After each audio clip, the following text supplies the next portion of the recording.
अस्सलाम वालेकुम स्टूडेंट्स।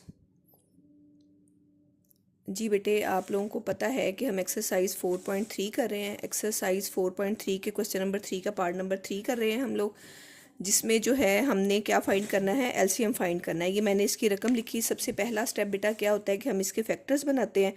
तो इसके फैक्टर्स बनाने के लिए हम क्या करते हैं, जो लास्ट वाली टर्म होती है उसको फर्स्ट टर्म के कोफिशिएंट के साथ मल्टीप्लाई करते हैं। तो 4 को जब हम ए स्क्वायर के कोफिशिएंट के साथ मल्टीप्लाई करेंगे तो 4 1 जार 4 आ गया, और ये प्लस का 4 है तो यहाँ पे भी प्लस का 4 आएगा। इसके फैक्टर्स क्या बनेंगे, 1/1 एंड 4 और 2 मल्टीप्लाई बाय 2। तो इन दोनों में से हमने कौन से फैक्टर्स बेटा चूज़ करने होते हैं कि जब यहाँ पे प्लस का साइन होता है तो मैंने बताया है कि इन दोनों फैक्टर्स के साथ एक जैसा साइन लगाते हैं, और वो लगाते हैं जो सेंटर वाले टर्म के साथ होता है। सेंटर वाले टर्म के साथ माइनस है तो हमने क्या करना है, इनके साथ माइनस लगा देंगे। अब बेटे मैंने ये माइनस का 2 और माइनस के 2 क्यों लिए हैं, ये मैं बार बार बता चुकी हूँ कि हमने इसमें से वो वाले फैक्टर्स चूज़ करने होते हैं जिनको ऐड करने से या सब्ट्रैक्ट करने से सेंटर वाला टर्म आए।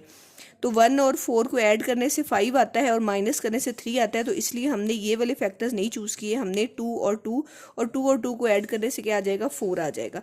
तो हमने अब इसको क्या करना है, 4 को 2 और 2 में चेंज कर दिया। यहाँ पे माइनस के 2a हो गए, यहाँ पे भी माइनस के 2a, और यहाँ पे क्या आ गया, 4। अब आपको पता है कि हम पहले दो टर्म्स में से कॉमन लेते हैं। यहाँ से a कॉमन ले लिया तो यहाँ पे क्या रह गया, a-2, और यहाँ से 2 का टेबल कॉमन ले लिया और यहाँ पे भी क्या रह गया, a-2 रह गया। अब यहाँ पे भी आपके पास a-2 है, यहाँ पे भी a-2 है, दोनों में से a-2 कॉमन ले लिया तो यहाँ पे आपके पास a आ गया और यहाँ पे क्या आ गया, a-2 आ गया। ये आपके पास फर्स्ट की फैक्टराइजेशन होगी। अब सेकंड जो टर्म आपको दी हुई है वो दी हुई है a स्क्वायर माइनस 2a। तो ये जब दो टर्म्स आपके पास होती हैं तो आप इनमें से क्या लेते हो, कॉमन लेते हो। तो इन दोनों में से कॉमन आपको क्या नज़र आ रहा है, a कॉमन नज़र आ रहा है। a स्क्वायर में से a कॉमन ले लिया तो a रह गया, और यहाँ पे माइनस की क्या रह गया, 2। अब बेटे आपने चेक करना है इन दोनों में कॉमन फैक्टर्स कौन से हैं और नॉन कॉमन फैक्टर्स कौन से हैं। तो सबसे पहले मैं इन दोनों में से कॉमन फैक्टर्स लिखती हूँ। तो कॉमन फैक्टर मुझे इन दोनों में जो नज़र आ रहा है वो a-2 नज़र आ रहा है कि a-2 इसमें भी है और a-2 जो है वो इसमें भी है। ठीक है, ये दोनों मेरे पास कॉमन आ गए तो मैंने a-2 जो है वो कॉमन फैक्टर में लिख दिया। और उसके अलावा जो है, जो नॉन कॉमन फैक्टर्स हैं वो आपको कौन से नज़र आ रहे हैं,